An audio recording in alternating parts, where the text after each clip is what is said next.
In this life, each of us, at times, must face mountains of difficulty, valleys of despair.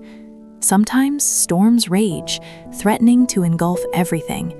But it is precisely in those seemingly hopeless moments that a miraculous strength can be found, the power of positive thinking and hope. Back then, in a small riverside village where once lush rice fields now lay cracked and parched from a prolonged drought, life for the villagers had become incredibly arduous. Lotus Village was struggling, battling crop failure, illness, and hunger. Smiles were rarer, and eyes met heavy with worry. Amidst this bleak picture, there lived an elderly woman whom everyone in the village respected, calling her Martha. Though she had endured much personal loss, both her husband and son had passed away from illness, Martha still possessed a soul as clear as the full moon's light, a heart brimming with kindness and optimism. Her small home, though humble, was always a place where comfort and sincere advice could be found. She was not wealthy in material possessions, but her wisdom and inner peace were an invaluable treasure to the entire village. Among those struggling with adversity was a young woman named Sarah. Her face was gaunt, her eyes sunken from sleepless nights. Her husband had gone to the city half a year ago to find work, promising to send money, but news was scarce and no money had arrived. Sarah and her 2 young children were hungry and thirsty. Fear and despair gnawed at her soul. Every time she saw her innocent children hungry, her heart ached and tears would fall. She lamented to Martha, her voice choked with anguish. "I don't know what to do anymore, Martha. I think my husband has forgotten us. We're going to starve." Martha took Sarah's thin hand. Her gentle eyes looked deep into hers. "Sarah, my dear," Martha said softly, "I understand your pain, but have you ever considered that it's precisely those worried, pessimistic thoughts that are making you even more tired and making everything seem worse?" Sarah looked up at her, bewildered. "Thoughts, Martha?" she asked, confused. "How can thoughts change this empty stomach reality?" Martha smiled, a warm smile like a rare sunbeam on gloomy days. "My dear," she began, "thoughts are like seeds sown into the soil of your soul. If you sow seeds of fear and despair, you will reap sadness, and your actions will lack vitality. Conversely, if you choose to sow positive seeds, seeds of hope, you will feel more peaceful, stronger, and those very good feelings will lead you to better actions, better choices, sometimes even opening doors you never expected." To illustrate, Martha told Sarah the story of a poor man who lived in a distant village. He always complained about his poverty, his ragged clothes, his meager meals.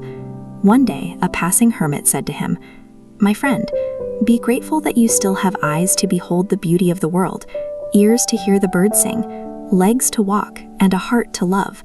Cherish what you have instead of constantly complaining about what you lack." The poor man heeded the advice and began to change his perspective. He stopped lamenting and started noticing the small things he had always overlooked: the morning sunlight, the cool stream, the love of those around him. Gradually, his heart found peace. From that peace, he found the energy to work harder, to connect better with people, and his life truly transformed, not just materially, but spiritually. "Do you see, Sarah?" Martha concluded the story. "Change doesn't necessarily have to come from the outside first. It can start from within, from your own thoughts." Martha's words were like a refreshing breeze blowing into Sarah's parched soul. She began to ponder. Yes, she had been so consumed by sorrow that she had forgotten she still had 2 children to care for, a life to live. She decided to follow Martha's advice. Each morning, upon waking, instead of dwelling on scarcity, she tried to think of good things: her healthy children, her small but cozy home. She started working even harder, finding every possible way to earn food for her children, whether by gathering wild vegetables or doing odd jobs for neighbors. And most importantly, she held on to hope for her husband, believing he would return. She wrote letters to her husband, no longer filled with complaints, but instead with words of encouragement, telling them of their children's resilience and her unwavering hope. Time passed, and one day a miracle occurred. Sarah's husband, looking weary but with radiant eyes, finally returned to the village. He not only returned but also brought with him a significant sum of money. He recounted that there had been times when he was almost despairing, ready to give up and return empty-handed. But at the very moment he thought he would quit, an unexpected opportunity arose. A large construction company urgently needed a significant number of laborers for an emergency project, offering high wages. He hadn't missed the chance, working tirelessly and accumulating this money.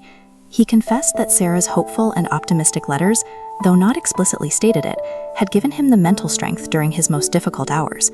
Sarah's home was filled with laughter and joy, worry dissipated, replaced by relief and profound gratitude. Sarah's story and Martha's advice quickly spread throughout the village. Gradually, the people of Lotus Village began to reevaluate their own lives. They learned to transform negative thoughts into motivation, to appreciate what they had, and to hold on to faith in a brighter future. Martha, with her wisdom and compassionate heart, became a guiding beacon, reminding everyone that even in the darkest night, the light of hope and positive thinking was always there, waiting to be awakened.